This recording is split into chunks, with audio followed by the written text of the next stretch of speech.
Believe it or not, there was a time when Spider Man wasn't a box office sensation or the video game icon that we know and love today.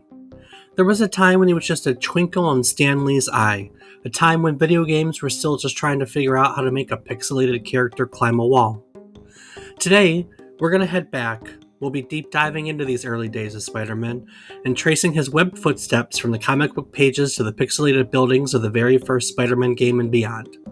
So join us as we leap off the tallest skyscraper and dive headfirst into Spider Man's story on yet another trip down memory card lane.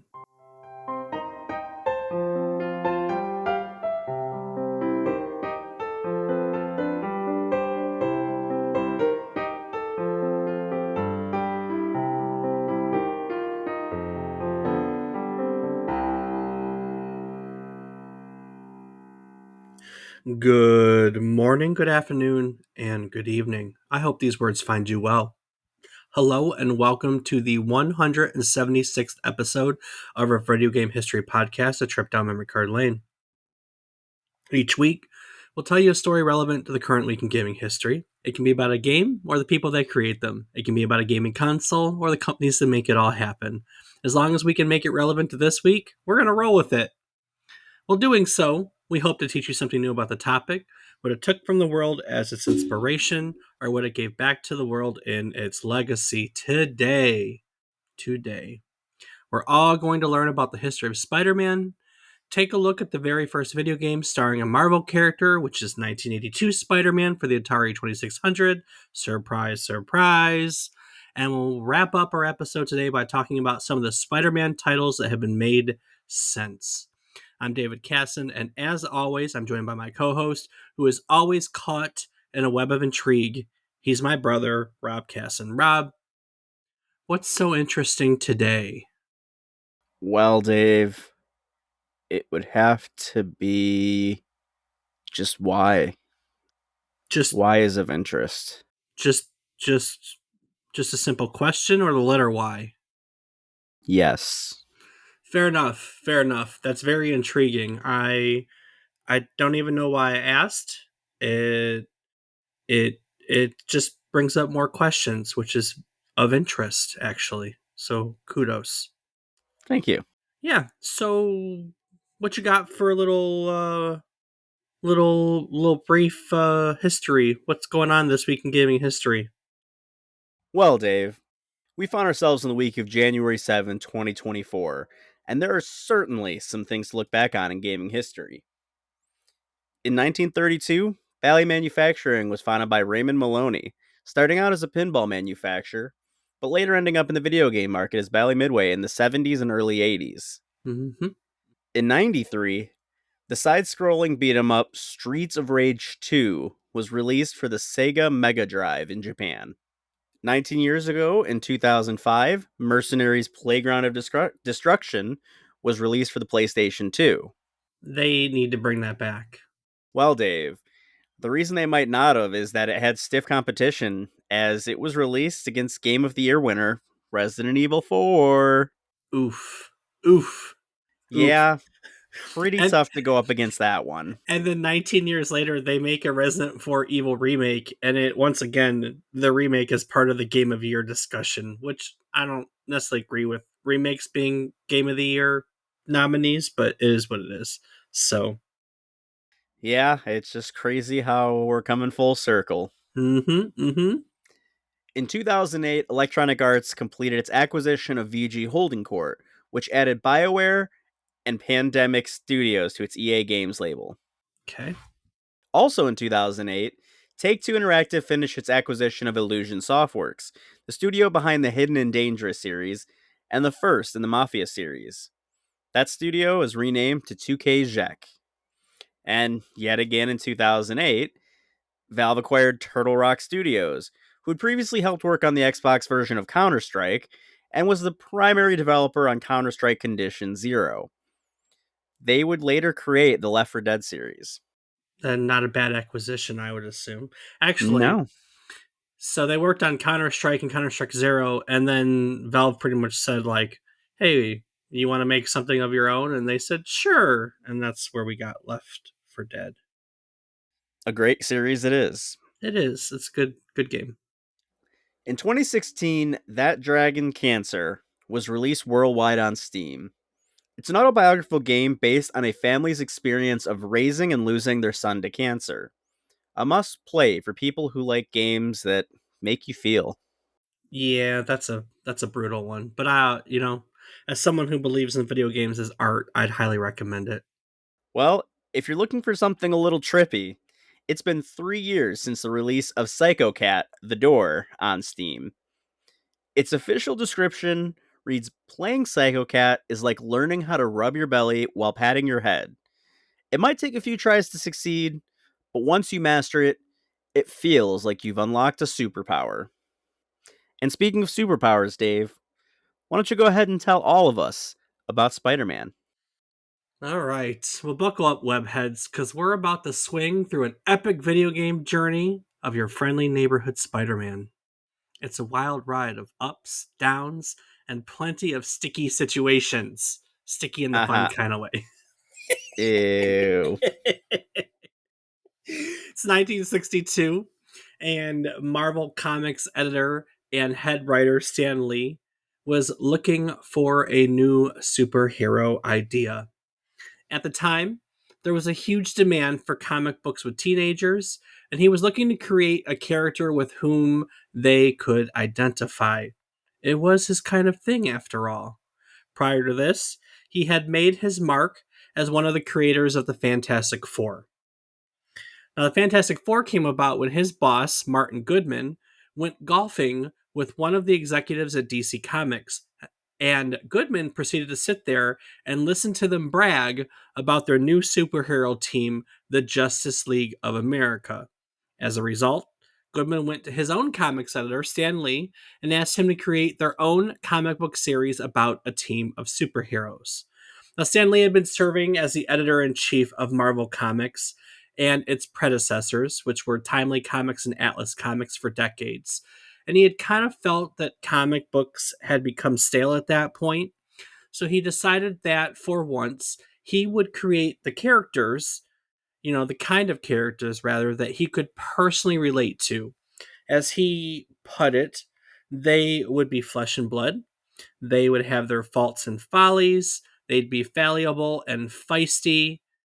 And most important of all, inside their colorful, costumed bodies or booties, they'd still have feet of clay. Faults and foibles. Doesn't say faults and foils. It says faults and foibles. Missed that quote. What the heck is a foible, Rob? I don't have any idea on that, Dave. So yeah, he wanted superheroes that were real people and not just superheroes. So this was his opportunity to apply that philosophy, which served him well with the Fantastic Four, to the teenager superhero genre. In his autobiography, Stanley cited a non superhuman pulp magazine crime fighter called The Spider, no surprise, as his inspiration. Between 1933 and 1943, Popular Publication released 118 issues of The Spider. The Spider stories often involved a bizarre menace to the country and a criminal conspiracy. They were often extremely violent, with the villains engaging in the wanton slaughter of thousands as part of their sometimes nationwide crime sprees. So pretty brutal, the spider fighting crime. Stan Lee has also been quoted in various interviews as seeing that he was also inspired by seeing a spider climb up the wall. But he noted in his autobiography that he has told that story so many times that he's not sure anymore if it's even the case.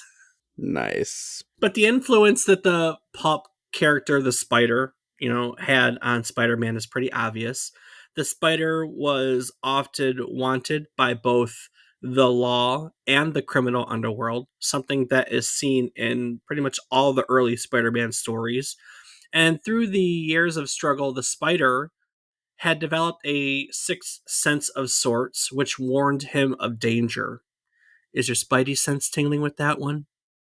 A little bit, Dave. So at the time, the majority of teenage superheroes were given names ending with boy, but Stan Lee chose Spider Man because he wanted the character to have room to age as the series progressed.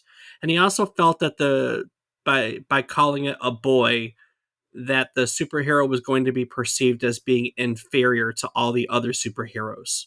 So he chose to name a teenager Spider Man, which was not common for teenage superheroes at the time. Another interesting little tidbit tucked into the creation of Spider Man before I move on is the infamous hyphen in his name. That was inserted there to create some separation between Spider Man and Superman.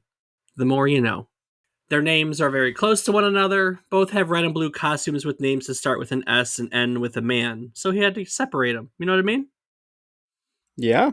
So Stanley takes this concept to the boss and he gets approval for the name Spider Man and the ordinary teenager concept, basically. And he looks for an artist to collaborate with. He partners with an artist named Steve Ditko, and they work through the design of Spider Man.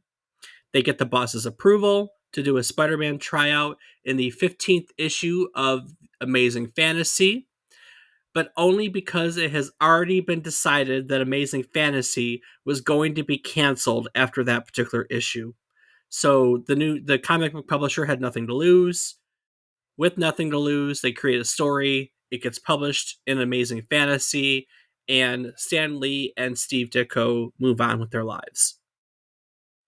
A few months later, the boss, Martin Goodman, is reviewing sales figures for recent issues of Marvel Comics, and the team is shocked to find out that Amazing Fantasy number 15 was one of their highest selling comics as of late. So they did a little research, found out that the public was infatuated with Spider Man.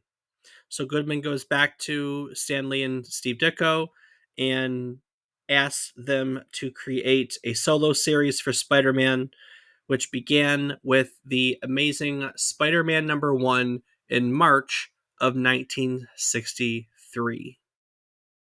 60, almost 61 years ago, huh? Almost. This series, The Amazing Spider Man, would eventually become Marvel's top selling series. Now, Spider Man is one of the most commercially successful characters, so it's definitely important historically for pop culture. But in the 1970s, as a little added trivia bonus for today, I thought you should know that it made a significant contribution to the comic book industry because I found this interesting and I wanted to share it. Prior to the 1970s, the Comics Code forbade the depiction of the use of illegal drugs in any way, shape, or form. Do you know what the Comics Code is, Rob? I'm going to assume it's a code for comics. Yeah, it's basically a code of ethics, language and behaviors and so on and so forth that all the comic book publishers, they all abided by. And it was an authority, the Comics Code Authority. It had a little stamp. If the issue got approved by the Code Authority, it got a little stamp of authority. And that little stamp basically told, parents and other readers like, hey, this is about, this is cool. This is, morally, ethically, you can have your child read this or so on and so forth. Movies had one in the beginning of all things. We had a movie, a cinema. Hollywood had a code system. It was pretty common for media at the time. So prior to 1970s, the Comics Code, it forbade the depiction of the use of legal drugs in any way, shape, or form.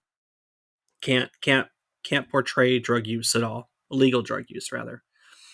In 1970, the Nixon administration asked Stan Lee to publish an anti drug message in one of their top selling titles. Wasn't necessarily Spider Man. They just said, hey, comic books are popular. We want you to send out an anti drug message because we're doing the anti drug thing.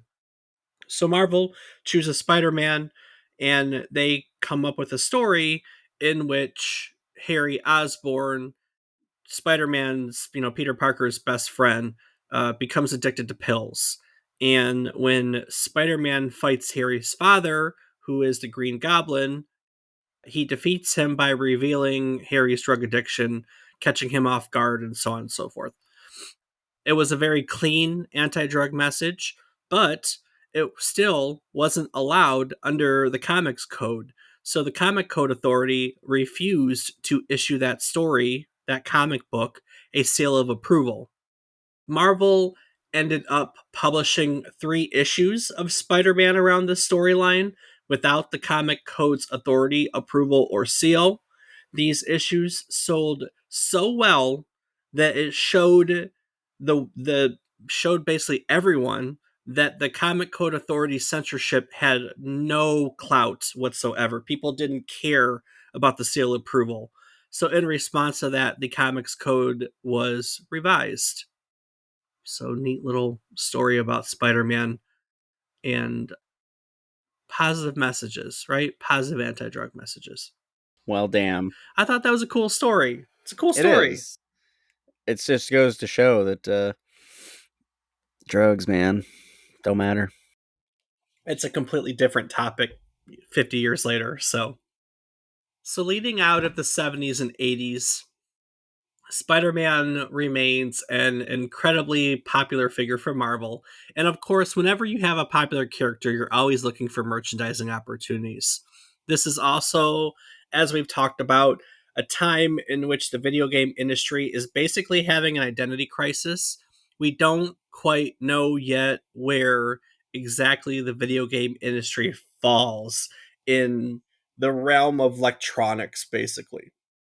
In the beginning, it was Magnavox who brought video games into people's homes with the Odyssey, and that was basically by proxy of their involvement with televisions. And so other companies like Philips, for example, entered the video game industry as a natural extension of their television business.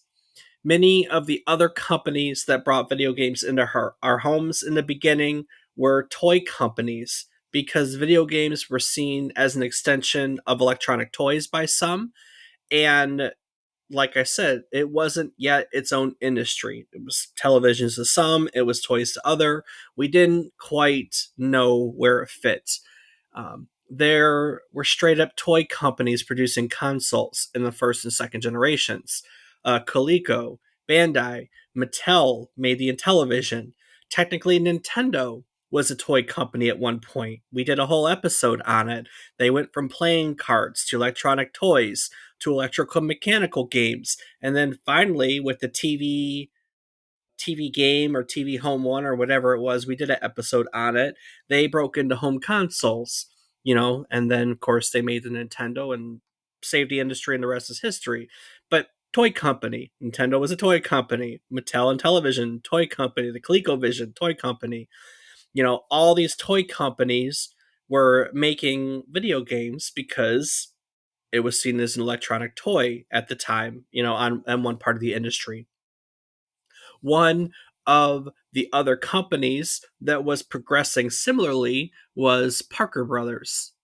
Now, Parker Brothers had a little brief history, been originally founded as the George S. Parker Company in Salem, Massachusetts during 1883. A few years later, when George's brother Charles joined the business, they changed their name to the Parker Brothers that we all know and love today. And for years, the company made board games. You might know a few games that they've made. They're relatively unknown games, Rob. Like Risk and Clue and Monopoly, just games that nobody's heard of. I haven't heard of those, Dave. No, not a single one. No. That's you should probably change that. You should broaden your horizons and maybe play a game every once in a while. Nah. Throughout the 70s and into the 80s, as electronic toys became more commonplace, Parker Brothers invested into this market. They began producing electronic versions of all their popular board games. In 1979, they decided to venture directly into the electronic toy market. They made an electronic action figure called Rom the Space Knight. Rom as in ROM, Rom. Now, Rom was originally called COBOL after the programming language. Parker Brothers executives changed its name to ROM after they purchased it from its creators. ROM's creators were a group of men named Scott Dankman, Richard C. Levy, and Brian L. McCoy.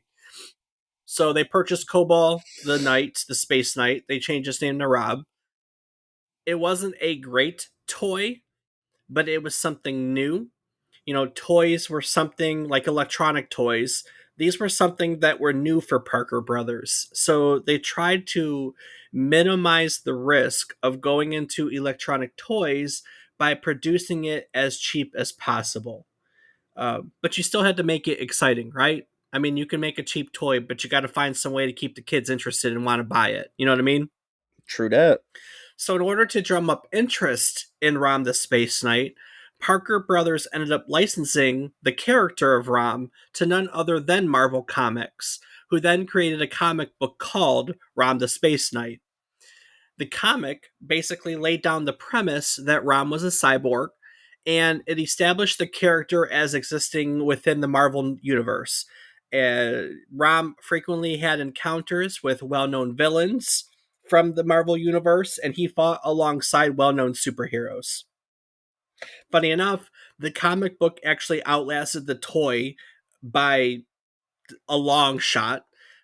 I mean, the toy was said to be popular for a couple years, but the comic book ended up running about 75 issues from December of 1979 until February of 1986.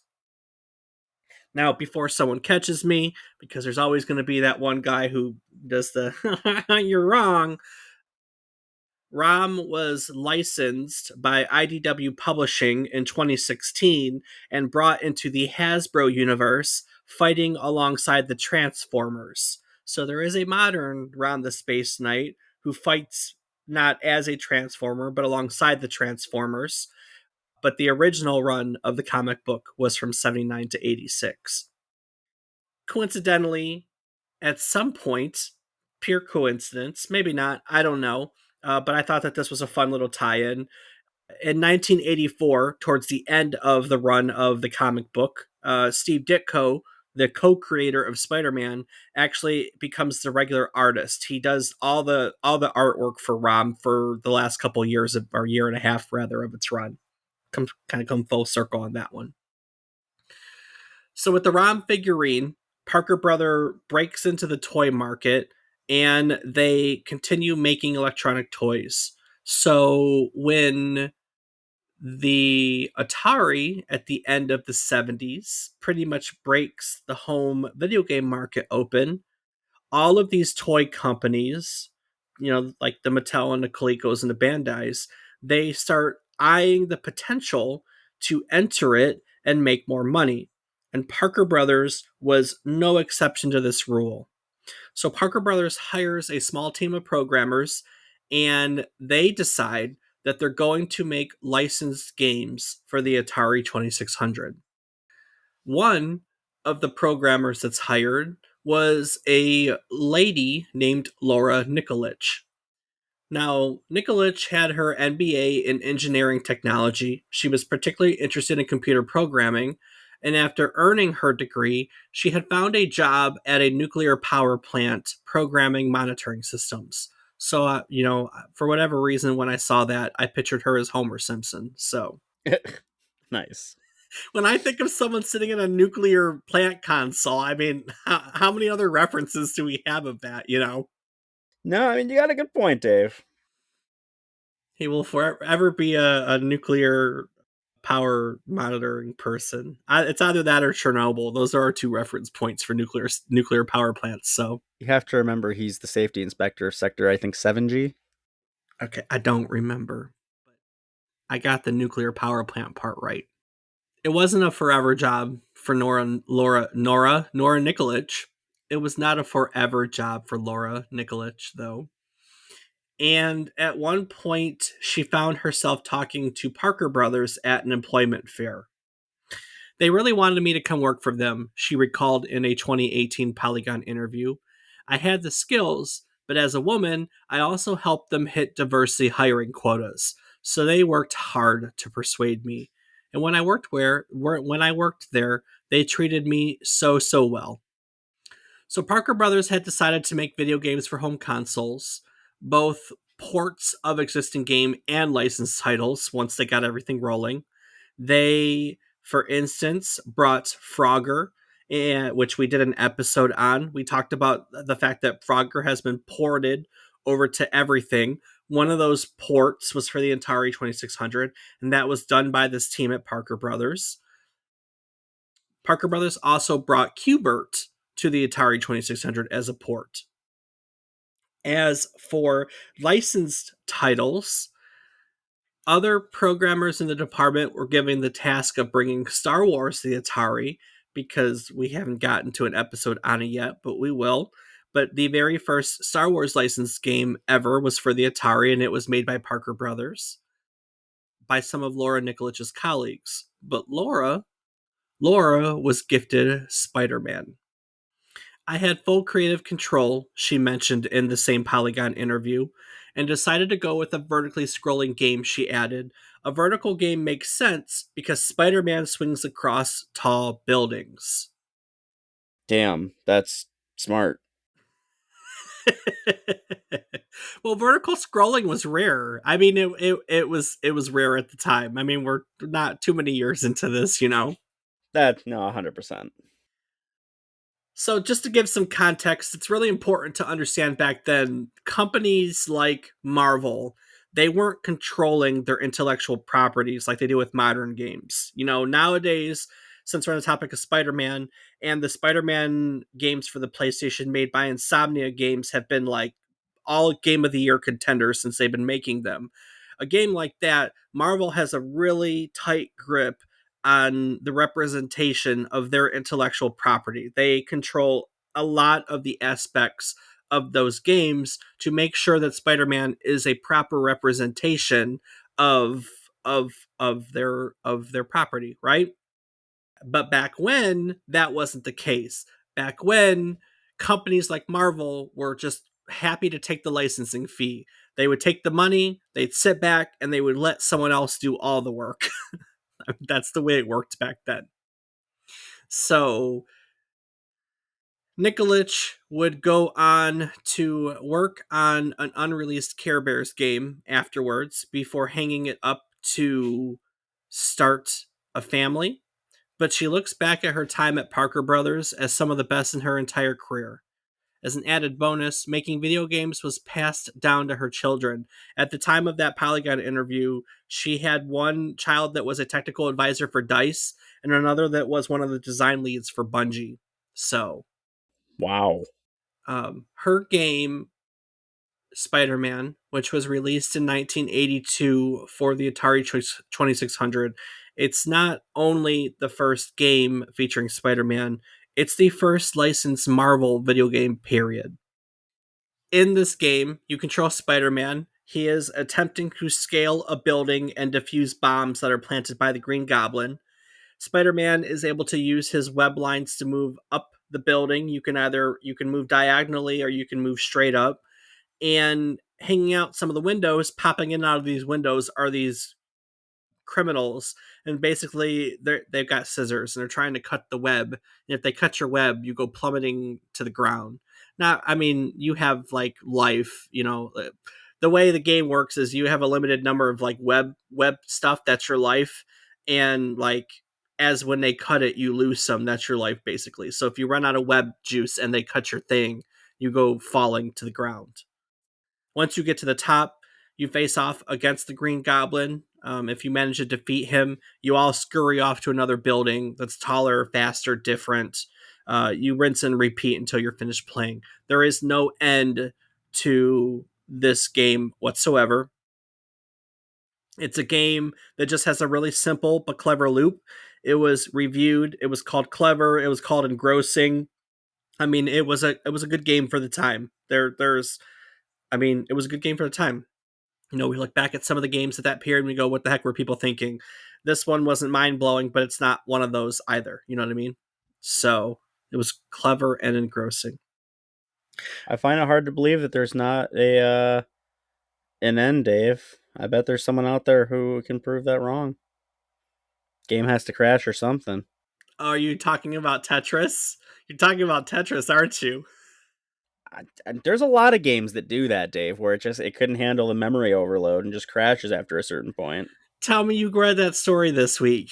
Oh, about the teenager who finally beat Tetris for the first time ever? Finally hit the kill screen in Tetris that no one's been able to hit for God, I mean, however many years Tetris has been around. You know what? To be fair, I don't think anyone's ever tried to break Spider-Man, but you're probably right. There's probably a way to break it somewhere, but it hasn't really happened. What you just have is like I said, a clever and engrossing game.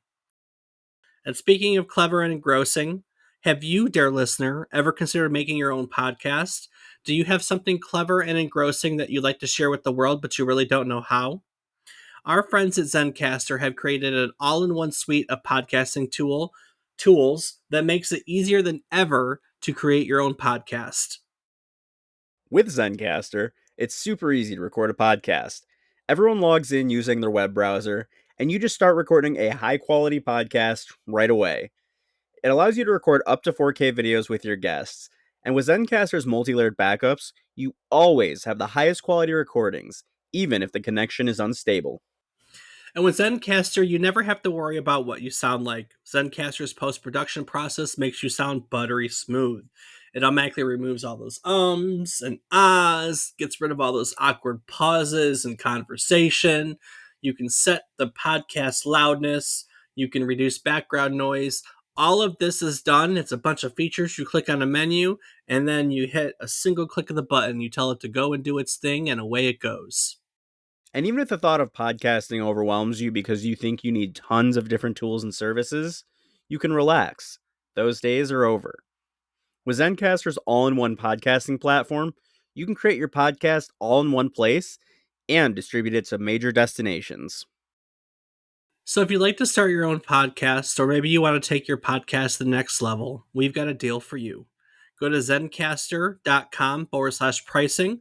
That's zencastr.com/pricing and use our offer code. It's all one word, memory card lane, and you can get 30% off the first month of any Zencaster paid monthly plan.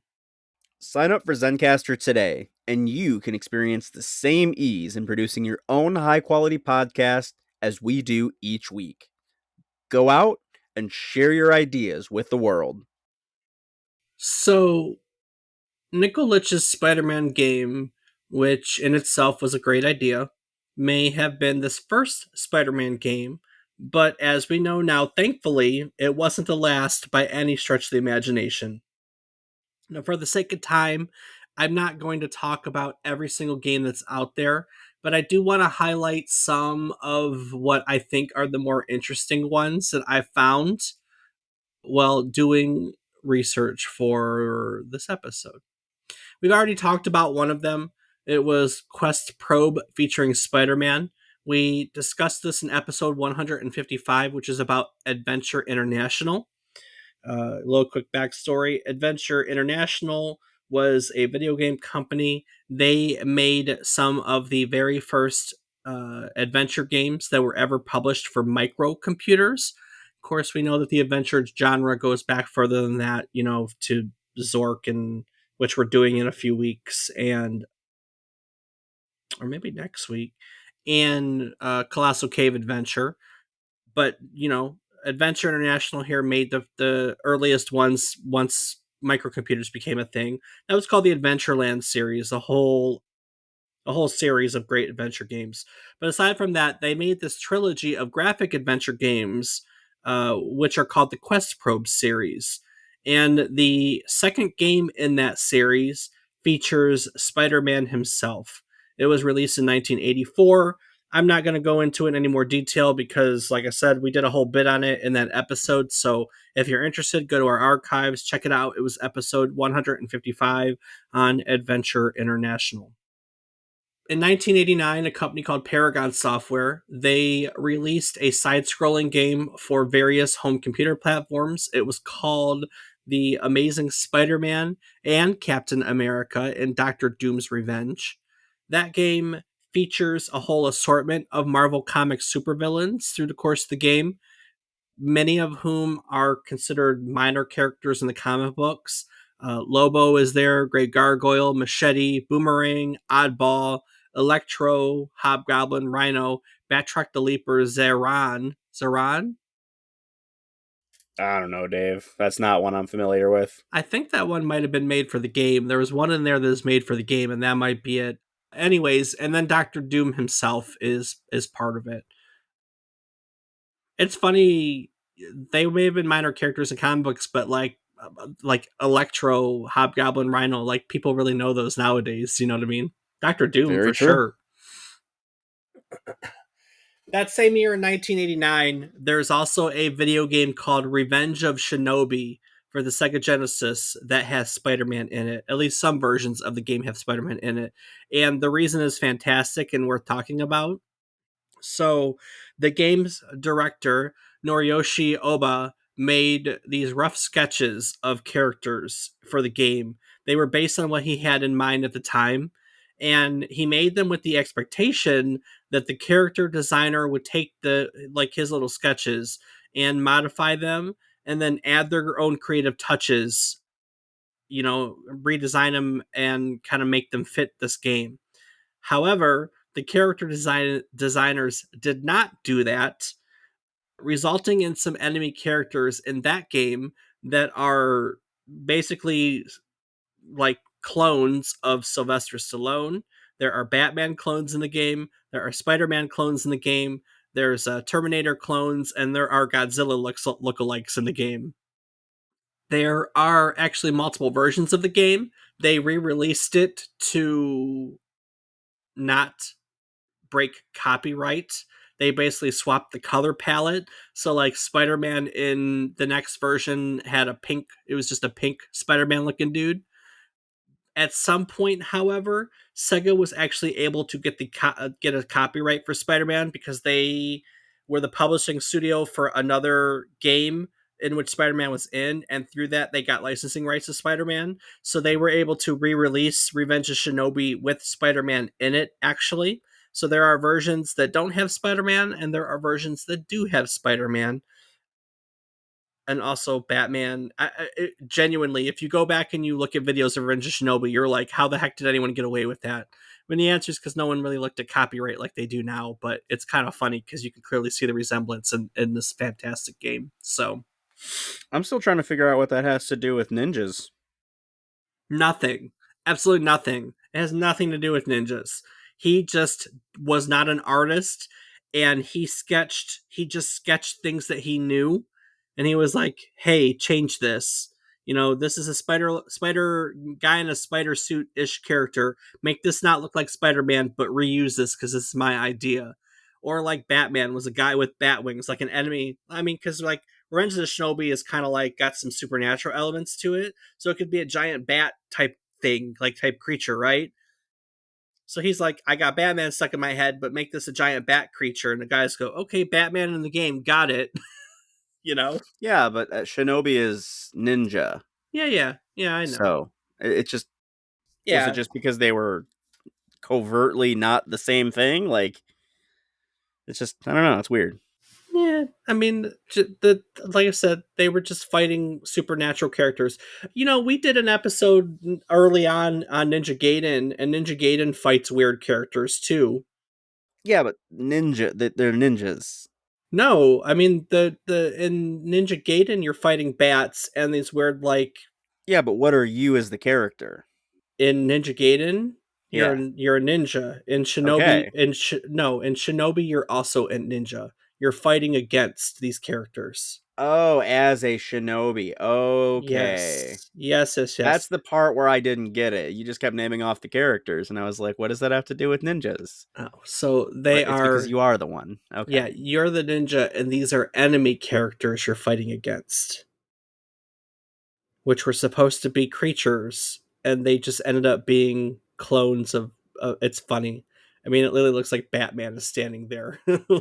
So it's Pretty dumb. great. Paragon also made a platform game a year later, literally called The Amazing Spider Man. In The Amazing Spider Man, Mysterio kidnaps Mary Jane. To save her, Spider-Man has to navigate through various environments that have puzzles in them. They're divided into separate acts. They all represent Mysterio's obsession with film, which is why I find this one interesting. All of the rooms in the game, and it's worth checking out, are parodies of film genres. So it kind of turns Mysterio into like a Riddler type a type deal, which is kind of cool.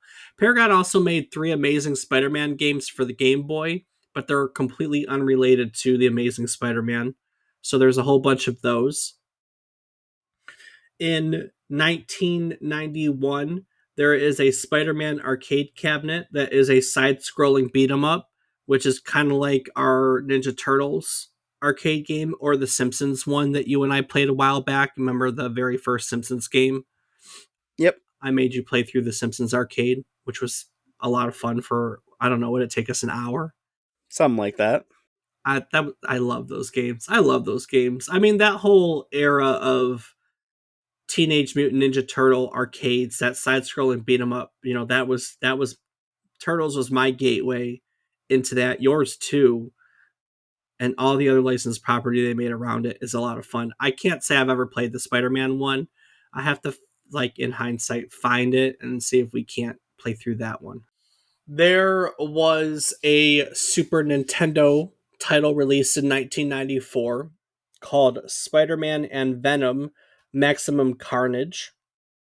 I very much remember this game because I don't know if we have it or if we rented it, but the cartridge is red. They made an initial run of it where the Super Nintendo cartridge is not cast in that standard Super Nintendo gray that we're used to. The color of the cartridge is Spider-Man, like a dark crimson red. It's really sharp looking. This game is another side scrolling beat 'em up where you play as both Spider-Man at some points and Venom in others. It's also a significant game in the history of Spider-Man video games because it's one of the first video games in the out of all of these that was directly based on a comic book story. So pretty much every game we've talked about until this point, and the ones we didn't too, all these games just used the characters and they threw them into just a generic action adventure plot. In a lot of ways, that works because Spider Man is a generic action adventure plot. No offense to Spider Man people, but I mean, comic books and action kind of go hand in hand, you know? But they were just generic plots. There wasn't any tie in to a comic or something else Spider Man did or anything like that until Maximum Carnage. Maximum Carnage is a comic book in itself, and the video game pulls its story directly from the Maximum Carnage storyline. It was a 14-part comic book crossover that had Spider-Man, Venom, and a slew of other superheroes. They were facing off against Carnage, which is the bad Venom, and other supervillains. Not only did the plot of the game follow the plot of the comic book, but many of the cutscenes in the game are taken right from the pages of the comic book, which I imagine, like in hindsight now, that's probably really freaking cool if you were a comic book fan at the time, you know? I remember being a fan, I was a fan of Scott Pilgrim before the movie came out. And I had that same feeling like when the movie came out and there were frames from the graphic book that were right on the movie screen. I remember like a sense of awe. Like, that's really freaking cool. So I imagine Spider-Man fans probably had a similar feeling for Maximum Carnage here in the 90s. Yeah, probably. Maximum Carnage was also the first Spider-Man video game to receive a teen rating. Part of that, they were all E for everyone. Maybe there was a PG-13 one, or I don't know. Is there a PG-13 for video games? I don't think there is. No idea, Dave. There's E and E10, and then T for teen, and M for mature, I think. Anyway, moving on.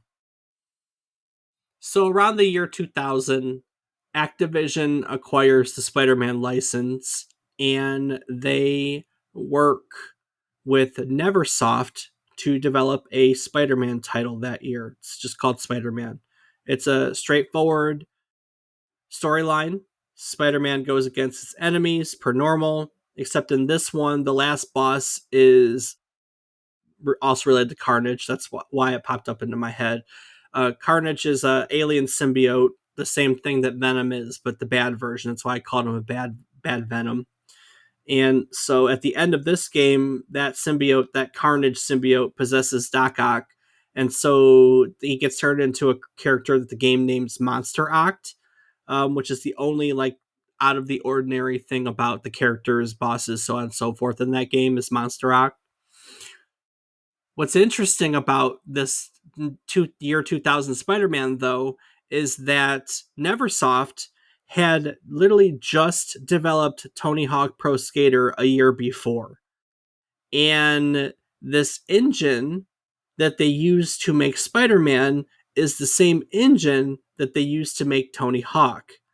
And of course, we did a whole episode on Tony Hawk Pro Skater. Go check it out because you'll find out one of my favorite facts now that I talked about in our Year of the End review was that the original prototype of Tony Hawk had Bruce Willis on a skateboard because the Tony Hawk engine was originally made for a game called Apocalypse that starred Bruce Willis. So Bruce Willis on a skateboard became Spider-Man. And I just think that's a cool progression that they made that one engine for Apocalypse and they kept using it for Tony Hawk. And then he continued to use it for Spider-Man. Do you ever see the face of Spider-Man, Dave? No, so maybe it's Bruce Willis. It's a good point. There you go. That is a very, very good point. This relationship, in case you didn't know, is why Spider-Man is one of the hidden characters in Tony Hawk Pro Skater 2. I don't know if didn't actually know that. So, while we're on the topic of the Tony Hawk series, one of the other development studios that's involved with the series is Vicarious Visions.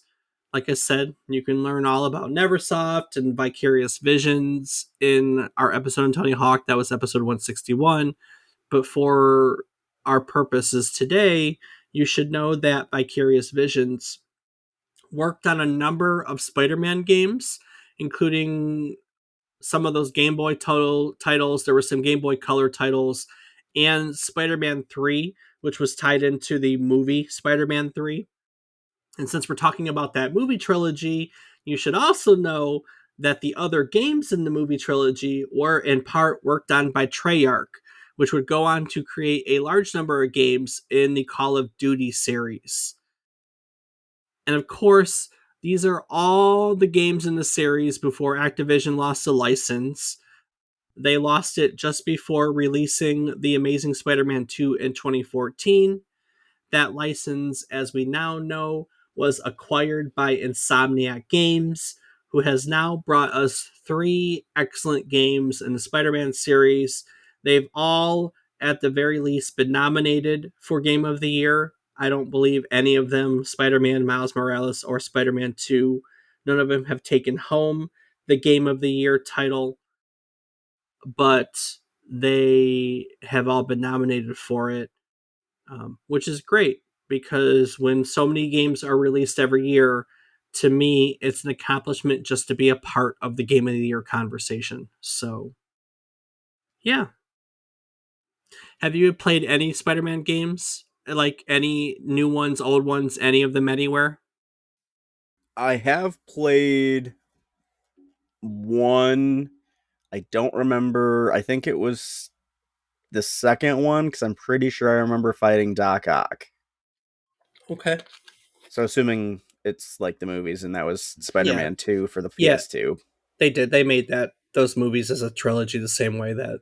So Gotcha. So that's the one that I remember playing because I remember that I couldn't beat Doc Ock, and the only reason I managed to beat the game is because it glitched out, and I got shifted through the warehouse, and it counted as a win.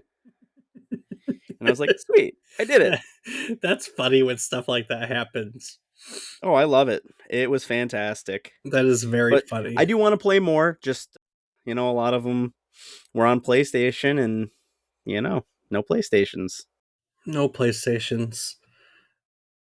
The current ones are really good. I really enjoy. I haven't played Spider-Man 2, but I've played Spider-Man and Spider-Man Miles Morales, and they're fantastic games. I have no gripes about the modern ones. It's real nice to see technology come together and to think that we started out with Spider-Man swinging across buildings on the Atari 2600, just square representations of buildings and little criminal looking guys trying to cut your rope. It doesn't even look like a web, right? It's a rope. Let's be honest. It's a line. Not even a rope. It's a black line that they cut. We went from that to like a living, breathing version of New York that you're swinging through, or that fictionalized version of it that you're swinging through. And I know I say it all the time, but sometimes when I stop and think about things like that, I'm in awe of how far we've come as an industry and excited for what's next. That's the other part to it. So excited for what's next. I didn't play a lot of the Spider-Man games. I get lumped together with comic book nerds very often. I am not a comic book nerd. I don't nerd out about comic book characters the same way that they do. I like video games. Obviously, video games are my thing. I'm here doing video game history, so that should come as no surprise. So, yeah, no surprise at all. Well, for sake of time, I think that's a good place to call it on the history of Spider-Man, Spider-Man games, Spider-Man, so forth. Spider-Man is one of the most commercially successful characters, period, nowadays, multimedia wise. Movies and games and the Into the Spider-Verse cartoons have been some of the highest rated and best received animated stuff of the past 5 years or however long they've been making them. So in terms of recognizable characters in pop culture, there are a few that I I would venture are bigger than Spider-Man. I think that's a fair statement at this point. So I don't really think that we need to do where Spider-Man is history or Stan Lee or any of it. Parker Brothers is not a video game company anymore. So I guess there's that. Parker Brothers isn't even a company anymore. I think that they were bought up by Hasbro because Hasbro owns Monopoly now. So if I'm not mistaken, at some point they were purchased by Hasbro and now they're a Hasbro property. So Stan Lee passed away, was it last year or the year before? I forget what year. Yeah, Stan Lee passed away within the past couple years. I think it was 2. Yeah, I feel like two as well. Parker Brothers is now Hasbro, and Spider Man is one of the biggest characters in the world. I think that's a good summary for Legacy, huh? True that, Dave. So there were some interesting things in there. We talked about a few other games. We talked about the Tony Hawk episode, which is 161. We talked about Adventure International 155. Don't hold me to that. I know I said it, 150 something. There are all these interesting little touchbacks to other topics, other episodes that we've done. And of course, if you want to go back and check out any of those old episodes, you can, of course, go to wherever you get your podcasts. The whole archives are on there. But we also have archives on our website, which is www.memorycardlane.com. Rob, what else can people find on our website? Well, Dave, people can find a calendar of our future episodes. You can find links to our Discord where you can hang out with Dave and I and talk about whatever it is you might want to chat about, as well as links to our Patreon where you can get unedited and ad-free versions of our episodes. And you can also find links to our social media. I can be found on several platforms as Rob_O_Raptor and Dave. I can be found on various platforms as David is wrong. Each week, we tell you one story relevant to the Crow Week in Gaming history. Sometimes it's about games, Sometimes it's about the people who create the games. Sometimes it's about consoles. Sometimes it's about the technologies that allow us to make the consoles. Just, I find a topic. If I can make it relevant to this week, I roll with it. In doing so, we hope to teach you something new about the topic, what it took from the world as its inspiration, or what it gave back to the world as its legacy. The most fantastical, yes, that's a word, part of doing this podcast week in and week out is learning new things, frankly. Every week when I sit down to do research, I always learn something new about the topic. And then I take those fun things, like the Comic Code Authority, for instance, which was not part of video games, but so I'm going to spit it out. And I get to teach you things that you may not have known about the topics, about Spider-Man and Spider-Man video games. It's this great cycle where because we do the preparation to teach you, we learn things. So leeching, that's what it's called, right? Leeching.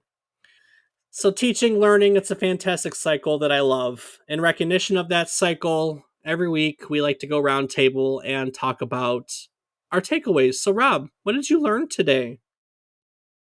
Well, Dave, obviously I learned about the comic code, but I think my favorite takeaway has to be how Spider-Man came to be as far as being part of the spider or being influenced by the spider. Okay. Never really knew that. And I also think it's kind of cool that Stan Lee chose man instead of boy because he wanted to age up. I never really thought about that because, yeah, I mean, he's a teenager and he's Spider Man. But, like, I just thought, hey, it sounds more heroic, more whatever. But to think that it was actually with the intention of having him age as it went along is kind of cool. Mm-hmm. For sure. So that's it for me. How about yourself? This one was a fascinating one. I also never put much thought into the origins of Spider-Man. Again, not comic books. That's probably because we're not comic people. I did enjoy the history of Parker Brothers. I got to dive into that a little bit.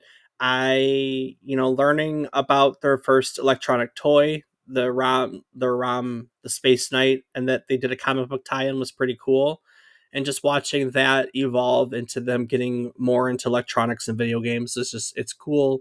It's cool to see how these companies evolved and how they try to jump on fads, because it was a fad. Electronic toys were a fad, video games were a fad. They try to get in these markets because they see money, money, money. It's just kind of fun sometimes to watch that evolution and see what happens with it. So that was a lot of fun for me this time around. All right. That'll do it. Rob, before I take us into next week, is there anything you'd like to add to today's episode? As always, Dave, I do want to take one quick moment to say thank you so much to all of our listeners. It means the world to us, and we hope you enjoy learning, even when it's not always directly about video games, but sometimes even about superheroes. So That's thank right. you. Yes, thank you very much. We appreciate everyone that takes the time to listen to me rant or ramble, depending on your perception of the situation, for an hour, which we're at the hour mark. So let's take it into next week. All right, web slingers and true believers. We've swung through the towering landscapes of New York to explore the intricate web of Spider Man's gaming legacy. But next week, we'll be trading in our Spidey suits for swords, sorcery, and some seriously challenging puzzles as we venture into the fantastical realms of Zork and weave our way through the labyrinthian corridors of its development studio Infocom. So hang up those web shooters and get ready to dust off your keyboard for adventure into the unknown. Mark the date on the calendar and join us again next week because you don't want to miss our spellbinding episode on the Great Underground Empire as we take yet another trip down memory card lane. Do the thing. Do what up, do what up, do what up, do what do.